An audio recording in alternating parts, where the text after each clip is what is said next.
ప్రస్తుత వ్యవసాయ రంగంలో పెట్టుబడులు ఎక్కువ అవుతున్నాయని, దిగుమతులు మాత్రం రైతులు ఆశించిన స్థాయిలో రావడలేదని, కాలానుగుణంగా వ్యవసాయంలో పెట్టుబడులు తగ్గించేందుకు రైతులు నూతన వ్యవసాయ యాంత్రీకరణ వైపు దృష్టి సారించాలని పులివెందుల వ్యవసాయ శాఖ అసిస్టెంట్ డైరెక్టర్ ప్రభాకర్ రెడ్డి రైతులకు పిలుపునిచ్చారు.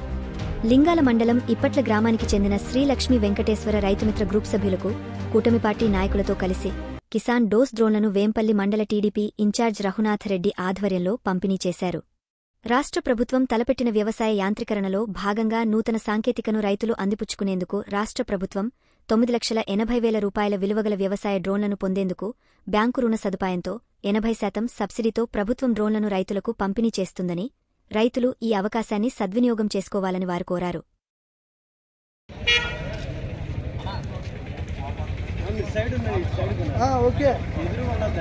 ఓకే వాళ్ళ